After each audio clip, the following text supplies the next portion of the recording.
Passion, purpose, possibilities. They're all right there.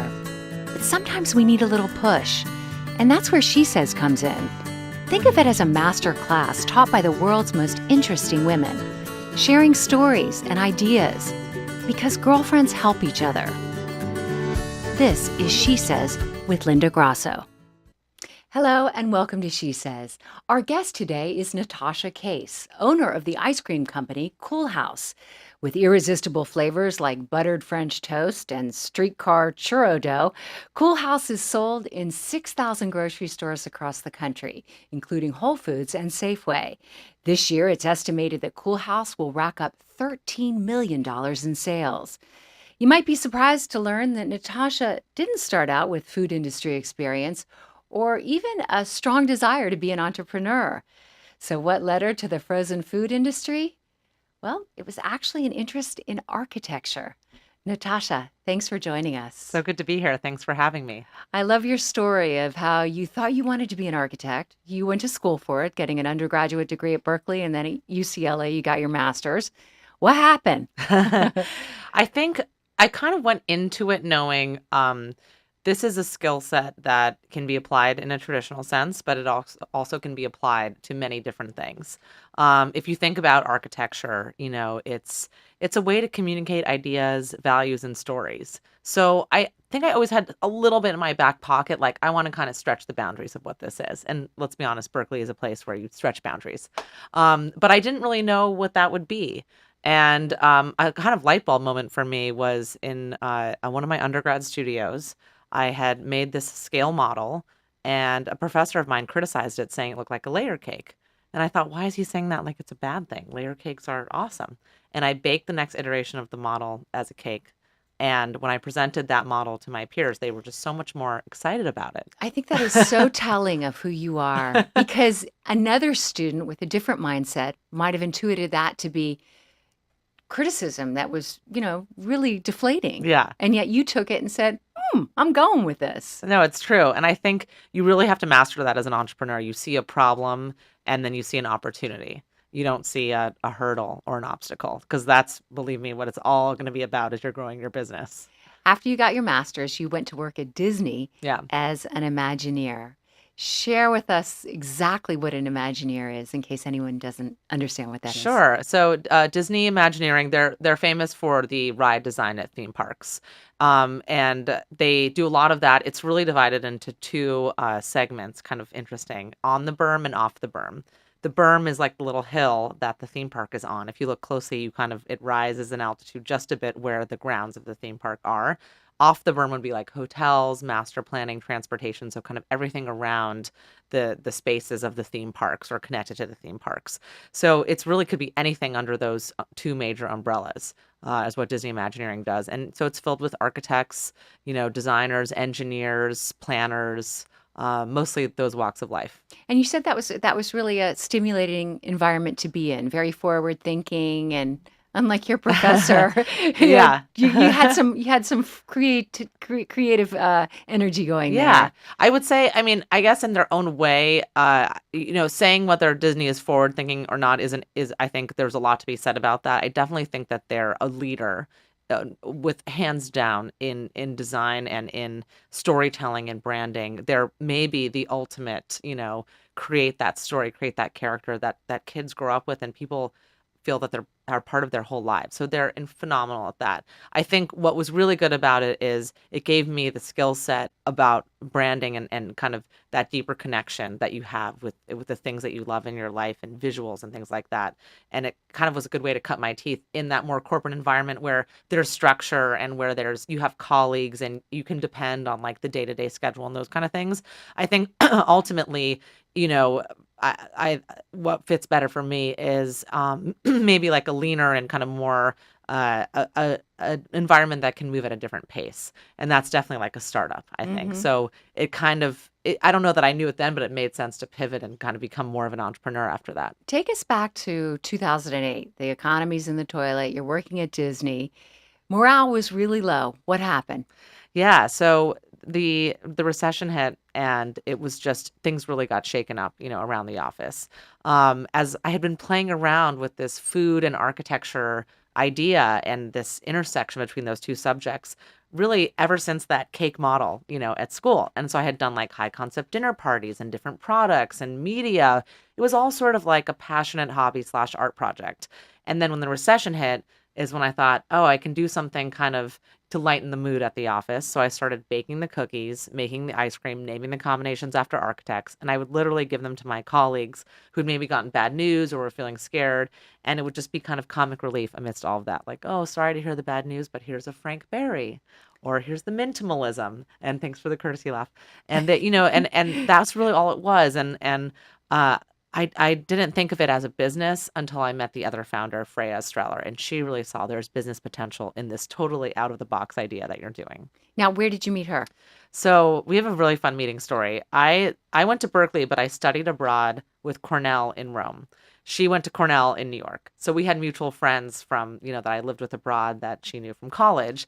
This one friend said, you guys are just going to be, she actually said you're going to be best friends. You have so much in common. You love food, you love architecture, you love cities. So she said, her name's Erica. She said, come to my birthday and Freya's going to be there and you guys can meet. So I go to her birthday. Freya doesn't show up until almost 3 a.m. Also walking into the party, I had actually split my pants walking into the party, which who even does that? But I almost turned around and went home. It was like a sliding door moment. So I waited for Freya and I met her for a second. And we just talked casually. And then she met another friend of ours, a mutual friend of ours, a few days later, who told Freya that, she said all these nice things about me. Oh, Natasha's an Imagineer, an architect, a triathlete, and she dates women. And Freya had been thinking, oh, I kind of want to explore that terrain. And so when I emailed Freya on Monday, she thought I was, making a move. And then it became actually romantic very quickly. And immediately it became romantic and we talked about the ice cream sandwiches and what my ideas were. It was all happening right at once. And she kind of had the idea, hey, this could be something. Totally. She I think came from real estate development, so had more of the project management, financial kind of, she knew how to make financial projections for what we might want to do. And I think operationally had more of that kind of that sensibility. I had design, some marketing and sales. So we really could cover a lot of ground together. And that's what you want with founders. You're going to kind of have to be a generalist at first, and you're going to need to do everything yourself. So that was great. We were 25 years old. We were young. We were living in the moment. We weren't like, oh, what if this happens, then that, and then it could all go. We just kind of did it. Like, oh, we're dating and we're starting this company. It was, you need that. You can't overthink it. And then along came Coachella. Yes. Where you guys, so you're making these sandwiches. Yeah. You probably have 4 or 5 different versions that you've been making. Yes. People are tasting them. You're getting good feedback. Yes. You're thinking this could be something. And then Coachella. Yes. What happens at Coachella? So we were developing the product. And I think we also spent time, we'd go to the grocery store and really see there's no innovation happening in ice cream. This is our chance to do something big. And then we thought, but how do we get it out there in the world? We knew we couldn't get a loan for a brick and mortar at that time. We didn't really understand how to get just straight into grocery, but we thought we can really be the first gourmet, artisan ice cream truck of our generation. We Google it, like, hipster ice cream truck. Nothing shows up. We're like, we have to do this. There's a chance to shake up the ice cream industry. There's a chance to be the first truck. We buy a beat up postal van masquerading as an ice cream truck for $2,500. Didn't even drive, but it had chrome rims. So how did you get it to Coachella? So we begged and begged Coachella to let us sell there with our non-driving truck and our barely existing idea. We just wore them down. And that's my advice to budding entrepreneurs. Like, when you don't have anything to show for yourself, it's going to be your sheer willpower. When you believe in what you're doing, you just have to let it be known, like, I'm not going to give up on this. So they finally say, okay, you can sell at the campground. The morning of Coachella, so we had figured out that if we joined AAA Platinum, we get 1 free 200-mile tow. So that morning, we call AAA. We say, oh, the truck broke down, even though we knew it never drove. They towed us out to the desert. And that is how we launched. Ingenious. I feel like it was yesterday that day. I remember it so clearly. Gee, I wonder if they still have that. I know. Giving me all kinds of ideas. We could be their brand ambassador, yeah. So I'm assuming you're there. People are lining up. Yeah. You're getting did you sell out? Were you clamoring to make more? We did okay. It was what happened after the festival, right, I guess. It really gave you wings. Totally. It was like I think the festival was like the proof of concept. Like, people did want it. It was exciting. It was cool. it was barely held together. It was like so minimum viable product to an extreme.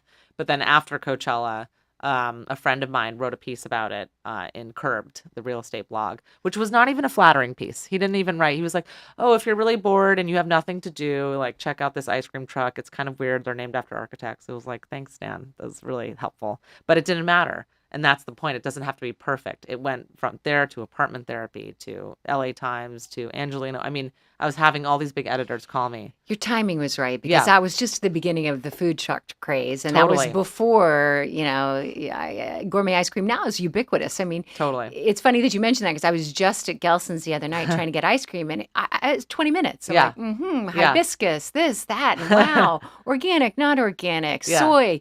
You're right. Your Yeah. timing was fantastic. Yeah. We were definitely one of the more early to market brands. And that's, would we have the same fate if we launched today? Who knows? Probably not. So it's a lot of it is just getting out there. And when you see an opportunity, you just have to go for it. When did you make the decision? So you have a partner. Yeah.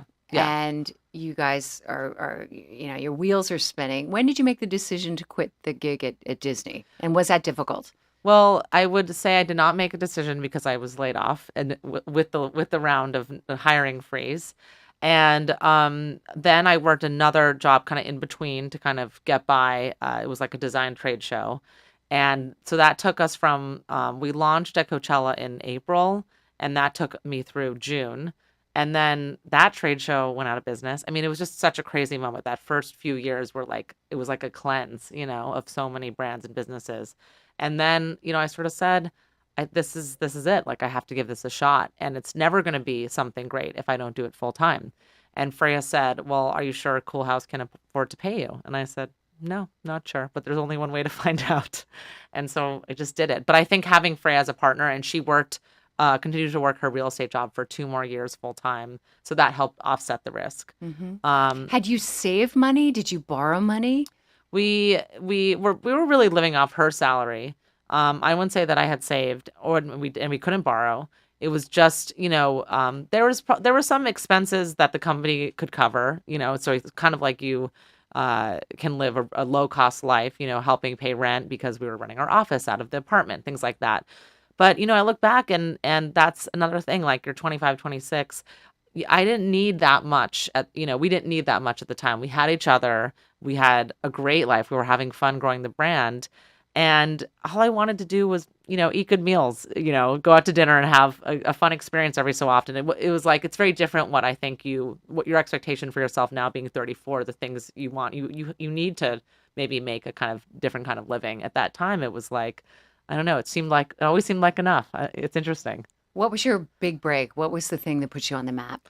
I think going 2 years into it, we had incredible buzz and audience and press coming from the trucks and a big celebrity following. But I think we really saw this can't be a household brand with trucks. Every city is so difficult to navigate. The laws are different. The codes are different. Hiring people in all these places. If we want this to be the household ice cream brand of our generation, which is very much what we want, we're going to have to go back to the drawing board with some of those other channels that we couldn't, we didn't have the luxury of kicking off when we were launching, which was the brick and mortar and grocery. And we signed a lease for brick and mortar, which became our Culver City flagship location, which I love having. Now we have Pasadena too. But then we also, said, let's see if we can get into Whole Foods and just try that segment. And we did a 5 sandwich test in 3 Whole Foods locations, and you could see that there was something there. Like, people knew the brand. So when I was speaking to you earlier, didn't you say you just walked in? Somebody was stocking the shelves in the frozen food section. You said, "Hey, I've got this product. Yeah. How can I get you to try it?" Exactly. It was Jason at Glendale Whole Foods. Is he still there? I don't know. I think maybe. Hi, Jason, if you are. And he connected me to kind of the regional. She was called the regional forager. That they don't really have that position anymore, but she was like the liaison between startup or early stage brands and the store and how to get them on the shelf. And that's why Whole Foods incubated so many great brands in that era. Yeah. And I don't know if they're still doing it, but what they do is they like to have, a dozen things in their store that are made locally. Totally. And I've had a couple of friends get their products in my local Whole Foods. Totally. It was kind of a program that they had, and I think that they really built a culture of, I think things will shift, with Whole Foods has just changed so much, but I think for Well, that era, yeah. that's how we started. I mean, now there's also e-commerce in a way that we didn't have back then. So Yeah. I would argue that it's not like that's over, but I think for Whole Foods it may not be the answer in the same way that it used to be. So once you got it into those Yeah. 3 Whole Foods, Yeah. it just kind of grew from there. Yes. Other Whole Foods started picking up. Did you have to push? Yeah. Or did that happen organically? So the 3 became, I would say, about 20 stores from our initial organic push of the trucks are a great branding marketing element and people like coming and buying and actually I think really getting behind us as a brand. I do believe Coolhaus is the kind of brand you root for. We're women owned, we're locals, we are fun, we do delicious things. People want to Coolhaus to succeed, I think. And so we really had that community early on. Then in order to grow it, we said, okay, we have to invest in this. And then we got an angel investor around that time. And, they put in $1 million for really more focus on the wholesale. And that I think was the moment where it was like, this is the strategy. We can build a brand in grocery, support it with a phenomenal boutique truck and business and incubate flavors and culture at our shops. And that's like the winning strategy. And that was the turning point, I think. So you were really just learning on the job. Yeah. I mean, Mhm. in looking back, you kind of got an MBA right there. Yeah, totally. We were talking earlier about raising your hand when you don't know something and asking questions. And I was laughing because I was saying, when I was younger, I didn't like to show that I didn't know something. Yeah. I probably still don't. Yeah. If you saw that last interview with Laura Hertz where she kept saying VR, and I'm like, should I ask her what VR is? I finally did. It's virtual reality. Sorry, Laura. I think our inclination is not to raise our hand and say, hey, I don't know what that means, or can you explain? But the more anesthetized you can get to that, the better. You did that, right? You asked questions. You didn't care. You're also an owner, but still. Yeah. Talk to us about doing that. I think you can't be afraid to ask. Information is everywhere these days, too. So you spend a lot of time educating yourself. Read the New York Times corner office, read about what other brands are doing. I mean, we're so lucky that we have a portal to so much these days with the internet. Spend time just talking to your fellow entrepreneurs. I think the biggest thing, though, is that you're always going to have an advantage in every setting. You just have to figure out what that is. Even when we knew absolutely nothing about the ice cream business, in those early meetings with, manufacturers or retailers who've been at it so much longer, what you have that they don't is a pulse on the market and what the next generation of ice cream eaters might want. Innovation ideas that can be so groundbreaking that just someone who is in manufacturing, they're not thinking about innovation. They're not thinking about, kind of breaking up what that category is. They want to do the same thing that they do all the time. So you're coming at it with a very different perspective. You always have to find what that is in any situation and really realize how valuable that is. At what point in the game did you go from making it in your own kitchen to getting a commercial kitchen, which you have to do legally, right? Yeah.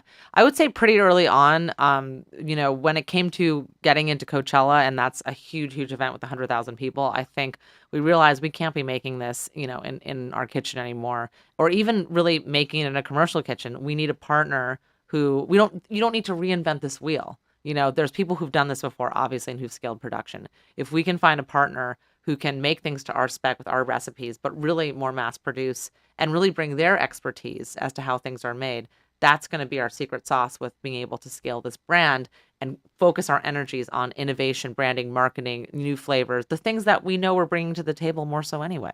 Was that a big leap for you? And were you concerned about quality control? It was a big leap because it allowed us to, I think, capitalize on all the buzz coming out of Coachella right away. Because we weren't stuck in the kitchen trying to meet those orders. We knew we could meet the demand.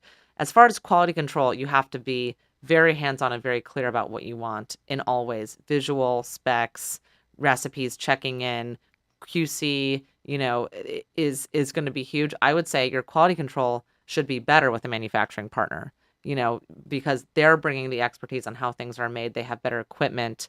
They have more that they can offer in terms of, supply chain and how you're going to engineer the best possible product. So that's the point. You're actually making something better by doing that. If you're making it yourself and trying to run a company, it's going to fall apart at some point. So that moment when you came back from Coachella and you got some good press, Yeah. and it went viral, that was critical. What part did social media play in that in general? I mean, do you ever think about if you were, launching this business before the days Right. of the beautiful photos of Instagram or Facebook? What would it have been like, and how much does that account for your early successes, which propels you to where you are now? Totally. Social media has been a huge part of our story from, day one. I think it allowed us to have a microphone to a much broader audience, get many more people enticed and excited about what we were doing than we would have otherwise had. And it didn't really cost anything, especially back then, to do that. Were 'cause you we guys had no doing it money. yourselves back Yeah. then? Oh, You yeah. started out doing it. Yes. Now, of course, you have a social We media team. Totally. We created a Twitter page right before Coachella and a basic, website, a Facebook page. We wanted to have places people could go to learn about us if it took off, just in case, It doesn't have to be a beautiful, perfect social media page. Just get it up there. I'm so glad we did that. But I think it was a fortunate thing in the early days too, because Twitter was the main focus, I would say. That there was an urgency to follow us, which is that in order to know where the trucks were and what we were serving, you had to go on Twitter. So we had a reason for people to follow us. So that was really good. So that anchored a big following. Social media has changed over the years. There's so many different elements to it. There's pay to play, there's strategy, there's, Facebook has bought other huge, media platforms like Instagram. So you have to always evolve and stay in the game and know where the direction it's going and get ahead of it instead of just kind of prescribing to the same tools all the time. But I think it's great. I think it allows us to connect with an audience. It allows you to do quality control on your product. If a picture is posted and it doesn't look like you want it to, you can reach out to that person and it's an opportunity to make it better. So you have to take 100% advantage of social media in your business. All right, now we're going to talk about ice cream because I love ice cream. Great. Good. My kind of person. What are your most popular flavors? Well, and are we talking about pints or are we going to talk about ice cream sandwiches? Let's talk about all of it. Okay, Yeah. let's talk about the pints. Let's talk about the pints. You started out with your ice cream sandwiches yes. and then you went into making pints. Exactly. Okay. And we plan to continue, I think, to explore more novelty categories as time goes on and non-dairy line as well. So when you say novelty, it could be like a bonbon cone. Yeah. Bonbon cone. I like that. Yes. Well, two separate things, but it's funny to think of them together too. I don't That know. could I'm be thinking of them interesting. together. A bonbon in a cone. Yeah, that could be good. Maybe I'm innovating. Anything's possible. Totally. Anything's possible. Don't be like that teacher you had, Natasha. Right. No, I like it. I like it. I like where you're going with that. So yeah, I think let's talk about some flavors because what are your most popular ones in terms of the pints? The pint. So let's see. Number one. Okay. What's great is you have to really build a set where everything's popular. You can't have one at the way bottom. They all have to be strong, otherwise they got to go. I would say at the very top of the pint game for us is our chocolate molten cake, which is delicious and gluten-free. Campfire s'mores, awesome. We made our own kind of like s'mores cookie butter that's swirled through the ice cream, and it's in the base of the ice cream, so it's like a vanilla marshmallow ice cream with the swirl and a chocolate square. And the chocolate square, it's got a low melting point, so basically that means it melts very quickly, even though it's frozen in ice cream. So you take a bite of that, and that becomes melted chocolate like a Can't wait to s'more. pick up a pint of that. Dirty mint chip with fresh mint leaves and brown sugar. Just a totally different take on mint. It's the opposite of a toothpastey type, neon green looking mint. Banana Foster, delicious. So those are kind of our classic pints. And then this year, milkshake and fries is super popular. That just came out. I think I read something about that. Really good. Tahitian vanilla bean ice cream, our own two-tone malt crunch, and shoestring French fries, like dipping a fry in a shake. And the street cart churro, which you mentioned early on. That's, I think, actually our most popular new pint, I think, is That the one street sounds cart really churro. good too. Yeah. Have you ever gotten really creative and come up with a flavor and it bombed? Oh, of course. Oh, Really? yeah, Give me some bombs. So there was one, okay, and you'll have to hear me out to the end of the idea with this one, but we tried to do like a Waldorf salad ice cream, which I know sounds disgusting, but we were like caramelize the apples, candy the walnuts, and then it was a blue cheese base. The blue cheese base is where, it could not possibly come together because any aged cheese and ice cream, as you're about to take a bite, there's just like that funk that makes you not feel good. So that one was a no. However, we brought the one tub we made to a dinner party to just see like, oh, I wonder if anyone is intrigued by this. And our friend's friend Mark was obsessed with it. He still asks for it. He's like, when is the Waldorf salad ice cream Really? coming back? So there's always an audience. Maybe he has some munchies. Not big enough. Yeah, that could be. That could be. Is he a stoner? Yeah. Oh, yeah. An artist. artist. Yeah. Or Say it could no be more. good with like a savory pairing. You could have it with a steak or, something like that. I admire your creativity Yeah, with that. That's really going out right, there. Right. And then another one recently, I tried to do it was like playing with a kind of Thai profile. So it was a spicy peanut butter ice cream. And then I tried to put like little pickled, really finely chopped pickles in it too, to kind of bring out the acidity, which would have been like a total pregnancy flavor also, like pickle ice cream. My intern at the time opened the tub and she screamed because she thought that they were like vermin. I was like, okay, well, if someone's looking at it and screaming, it's not going to work. And that intern actually became our brand manager now. So we didn't scare her off too much. She still works full time at the company. So We should point out for anyone who's yes. watching the video version of the podcast on YouTube, we have 3 here. Tell us what these 3 flavors are of ice cream sandwiches. All And then right. put them back in the cooler so they stay cool so I can try them after the show. Yes. So we've got from our first kind of line that we launched, which veers a little more on the classic side. We got our I Am Peanut Butter, which is double chocolate cookies This and dark peanut one butter here. ice cream. Delicious.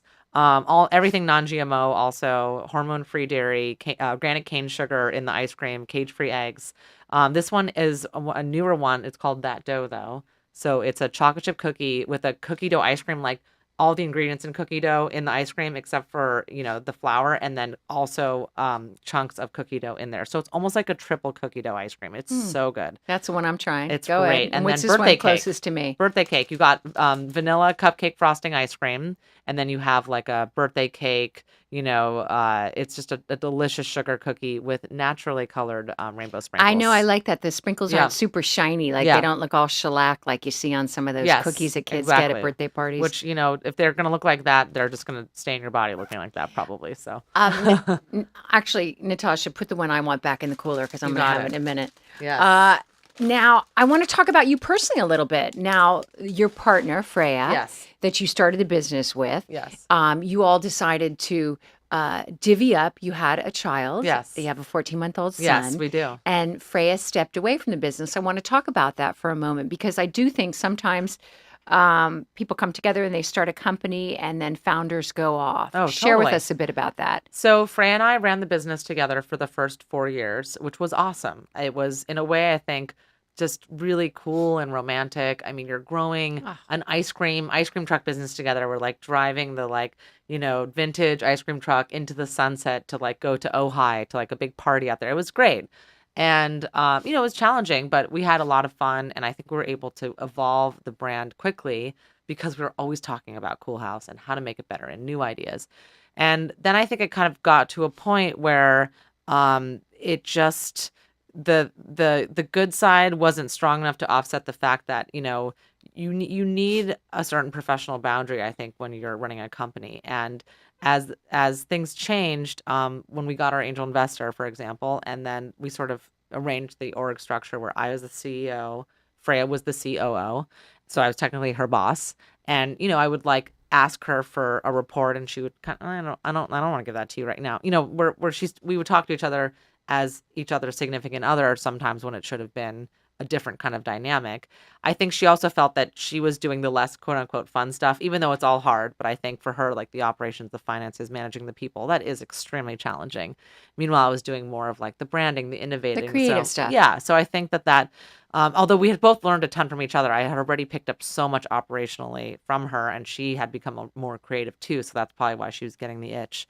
And I think, even though we always had a good time in those first 4 years growing the business, there were a lot of arguments and there was a lot of seeing things different ways. But in the early days, we would kind of resolve the argument and get to higher ground. And then at the end of those 4 years, it was sort of arguments that just wouldn't end. We clearly just had a different idea of how to do things.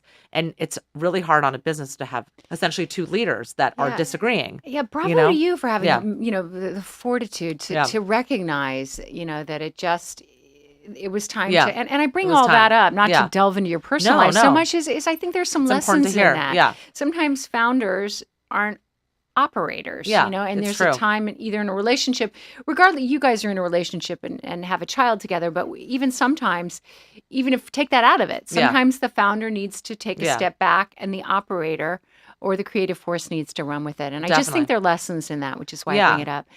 You have to be Natasha, bigger than your, like, I would say this, and I think this is important to know going into anything. Your relationship, if you're going to be in a relationship with someone you're going to do business with, whether it's a friendship, a marriage, your family, whatever, your relationship has to be bigger than the brand, and the brand has to be bigger than your relationship. It can't be that one is just dependent on the other. And that was true for us. So it worked out. Natasha, I end each episode of She Says with takeaways for the Mm. listeners, tips, strategies. What should we take away from your story? What can we learn from it? Well, I think one big thing is you can walk through a wall when you don't know it's there. And I think that has to do with sometimes your naivete or what you don't know actually can help you do something really big because you're not caught in analysis paralysis. You're not bogged down by here's the way you do things. You just sort of go at it and you look back and you thought, oh my God, I just like had this breakthrough in the industry, for example. I didn't even realize I was doing it. And that's why you can't feel unempowered if you don't feel like you have enough experience or you don't know the answer. You have to take what you do know and just go with it. And the other thing I would say is, especially to the women out there, is, think really big with what you're doing. We wanted to be the household brand of our generation, and that is still the direction we're going in. We're now the leading women-owned ice cream brand on shelf, so it's very exciting. But I think I'd love to see the next generation of female entrepreneurs just think really big. Don't think about, oh, I know I want to do something I can accomplish. Like, what's going to take this all the way? What's going to make you like a legacy brand? And just even have fun with that idea. Like, what would that mean? What would that look like for you? Just kind of put it on paper, map it out, and I think that already is a huge, huge step toward getting there. Natasha, thanks so much for joining us. There's just so much good information in this interview, and I know our listeners will really enjoy it. Great. Now, can we sign off so I can eat my sandwich? Of course. And thank you to our listeners for joining us. If you like what you hear, hit subscribe. New episodes of She Says will automatically be downloaded. And quite frankly, when you're a subscriber, it's a lot easier to listen while you're driving the car or walking the dog. You can tap your podcast app and simply hit play. And if you're listening to us on Apple Podcasts, write a review. It takes a minute and will help us stay alive. Just tap where it says See More Episodes. Scroll down to the very bottom, and you'll see where you can fill in the stars. We'd love 5, of course, and write a review. Don't forget to press send. Thanks again, and we'll see you with a new episode next Tuesday.